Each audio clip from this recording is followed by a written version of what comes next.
Hello মিষ্টি বন্ধুরা, কেমন আছো সবাই? আশা করি সবাই খুব ভালো আছো। আজকে আমরা চলে এসেছি সেন বংশের রাজা বল্লাল সেনের ঢিবি দেখাতে, যেটা তৎকালীন বাংলার রাজধানী ছিল।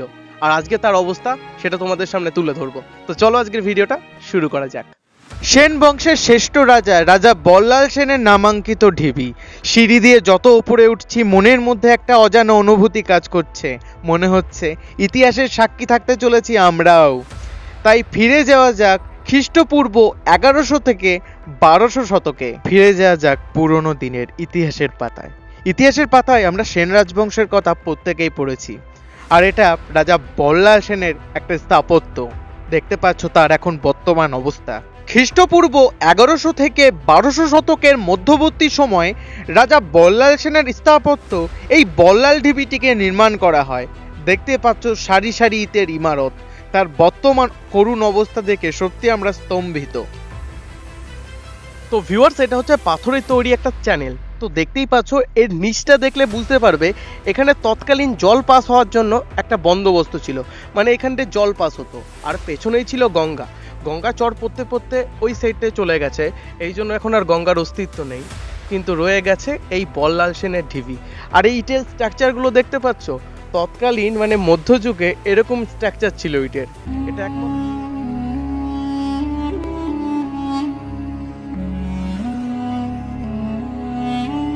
অ্যাকচুয়ালি ভারতীয় প্রত্নতাত্ত্বিক বিভাগ 1980-র দশকে বারংবার খনন কার্য করে এই বিশাল আকারের ইটের ইমারতটিকে খুঁজে পায়, যার এখন বর্তমান নাম বল্লাল সেনের ঢিবি। মানা হয় তৎকালীন বিজয়নগরের অংশ। অনেকের মতে এটি ছিল একটি মন্দির।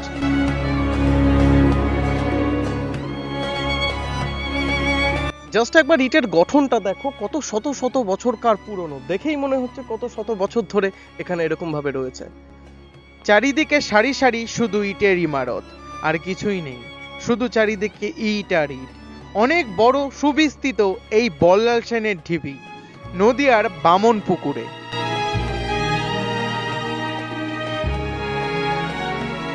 তো ভিউয়ার্স, 1970-এর দশকে ভারতীয় প্রত্নতাত্ত্বিক বিভাগ খনন করে এই বল্লাল ঢিবিটা আবিষ্কার করে।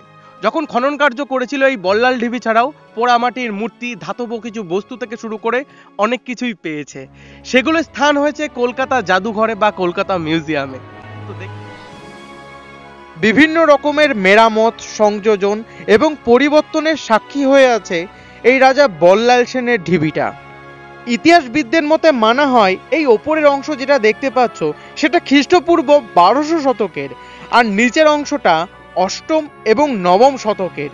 পরিবর্তন, ঐতিহ্য আর ইতিহাসের সাক্ষী এই রাজা বল্লাল সেনের ঢিবি। চোখ বন্ধ করলেই আমাদের কল্পনাতে ভেসে উঠছে রাজা বল্লাল সেনের ইতিহাস। আমরা এখন যে সিঁড়ি দিয়ে নেমে যাচ্ছি সেটা কিন্তু কোনো প্রাসাদের অংশ না। এটা হচ্ছে প্রাসাদ যদি থেকে থাকে বা মন্দির, সেটার ভিত। সামান্য ভিতই যদি এত সুবিশাল হয়, তাহলে প্রাসাদটা কত বড় ছিল একবার অনুমান করো, একবার কল্পনা করো। তো ভিউয়ার্স, তোমাদের মনে হতে পারে এটা কোনো প্রাসাদ বা কোনো প্রাসাদের উঁচু স্তম্ভ, কিন্তু এটা প্রাসাদ না, এটা হচ্ছে প্রাসাদের ভিত। ভিতটাই যদি এত বড় হয়, এত সুবিশাল হয়, তাহলে প্রাসাদটা কত বড় ছিল। এটা ছিল তৎকালীন বাংলার রাজধানী। আর সময়ের কালক্রমে শুধু এই ভিতটুকু পড়ে আছে, আর কিচ্ছু নেই। ইতিহাস বলতে এখন বর্তমানে দাঁড়িয়ে রয়েছে রাজা বল্লাল সেনের এই স্থাপত্য। চারিদিকে সারি সারি ইটের ইমারত, আর এই বিশাল আয়তন জায়গা নিয়ে দাঁড়িয়ে রয়েছে এই বল্লাল সেনের ঢিবি। ঢিবি বলার যথেষ্ট কারণ রয়েছে, কারণ প্রত্নতাত্ত্বিক বিভাগের মতে এখনো সঠিক প্রমাণ পাওয়া যায়নি এটা মন্দির ছিল না কোনো প্রাসাদের অংশ ছিল। তাই এখনো এই আনুমানিকভাবে এটাকে ঢিবি বলা যায়, কারণ এখানে ইটের ঢিবি ছাড়া এখন আর কিছুই নেই। আর এখানে সম্পূর্ণ কারুকার্য যেটা করা হয়েছে, তো ইটের কারুকার্যগুলো দেখতে পাচ্ছ, সম্পূর্ণ মধ্যযুগের কারুকার্য। আর দেখো, ইটের গঠনগুলো দেখলেই বুঝতে পারবে কত পুরনো এখনো ইটগুলো। আর এই সম্পূর্ণ স্ট্রাকচারটা করা হয়েছে চুন সুরকি দিয়ে, কোনো এখানে সিমেন্টের কিন্তু ব্যবহার করা হয়নি। এটা সম্পূর্ণ সেই সেন বংশের বল্লাল সেনের আমলে। আমরা এই বল্লাল ঢিবির চারিদিকটা যত ঘুরে দেখছি, মনের মধ্যে একটা অজানা আবেগ এবং কষ্ট কাজ করছে। কারণ কি ছিল আর কি হয়ে গেছে।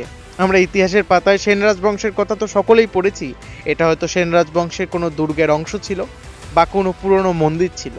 সময়ের কালক্রমে বর্তমান অবস্থা দেখে খুব খারাপ লাগছে আর একটা অজানা কষ্টও হচ্ছে।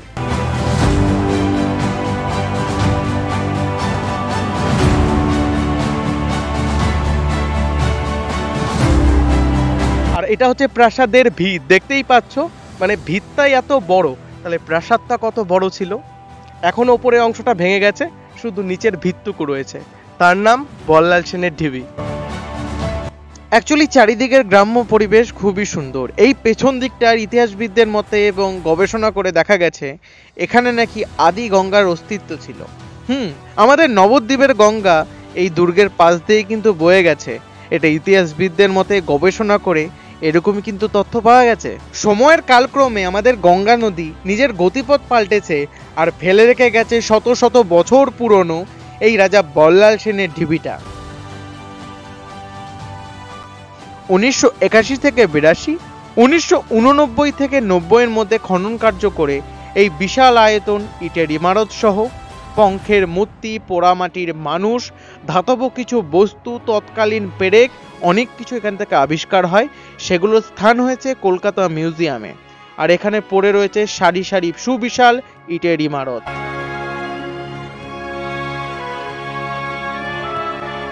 আর এখানে পড়ে রয়েছে বল্লাল সেনের ঢিবিটা। আর এই ইটের স্ট্রাকচারগুলো একবার দেখো, এটা হচ্ছে মধ্যযুগের ইটের স্ট্রাকচার, কত পুরনো দেখেছো তো। আমরা প্রত্যেকেই কম বেশি ইতিহাস পড়তে বা শুনতে কিন্তু ভালোবাসি, তাই আমাদের স্বচক্ষে ইতিহাসটাকে দর্শন করাও প্রয়োজন আছে। তো তোমরা এই ইটের ইমারতে মানে বল্লাল ঢিবিতে আসবে কি করে? তো প্রথমত তোমরা যদি কলকাতা বা শিয়ালদা থেকে আসতে চাও তাহলে কৃষ্ণনগর হয়ে ধুবুলিয়ার ওপর দিয়ে বামনপুকুরে আসতে হবে। সেখান থেকে মাত্র 2 মিনিটের বা 5 মিনিটের পথ এই রাজা বল্লাল সেনের ঢিবি।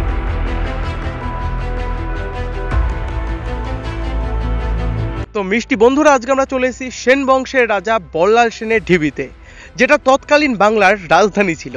এখানেই ছিল সেন বংশের আমলে রাজধানী। আর তার কালক্রমে অবস্থা দেখতে পাচ্ছ, শুধু ভিতটুকু রয়েছে আর বাকি ওপরের অংশটা চলে গেছে, নষ্ট হয়ে গেছে, ধ্বংস হয়ে গেছে। তোমরা যদি মনে করো নবদ্বীপ ঘাট পার হয়ে এখানে আসবে, সেই ক্ষেত্রে মায়াপুর হয়ে বামনপুকুর বাজারে নামতে হবে। বামনপুকুর বাজারে নেমে 5 মিনিটের হাঁটা পথ, তারপরেই পেয়ে যাবে এই সুবিশাল রাজা বল্লাল সেনের ইটের ইমারত।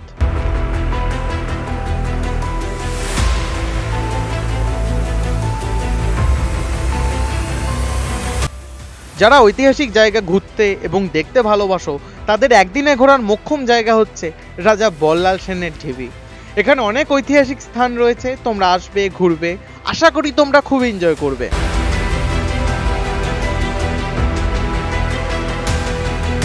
শীতের মৌসুমে ঐতিহাসিক জায়গায় ব্লগ করার মজাটাই আলাদা, একটা আবেগ, একটা অনুভূতি কাজ করে, খুব সুন্দর লাগে। বেশিরভাগ ব্লগ আমরা শীতের মৌসুমে করি, কারণ এই শীতের মৌসুমটাই হচ্ছে ব্লগ করার মোক্ষম সময়।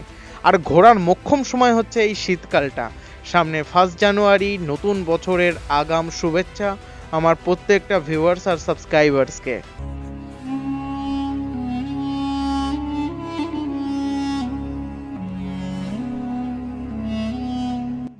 ঐতিহাসিক জায়গায় আসলে দ্রুত সময় কেটে যায়, কখন যে দেখতে দেখতে বাড়ি ফেরার সময় হয়ে গেছে আমরা বুঝতেও পারিনি।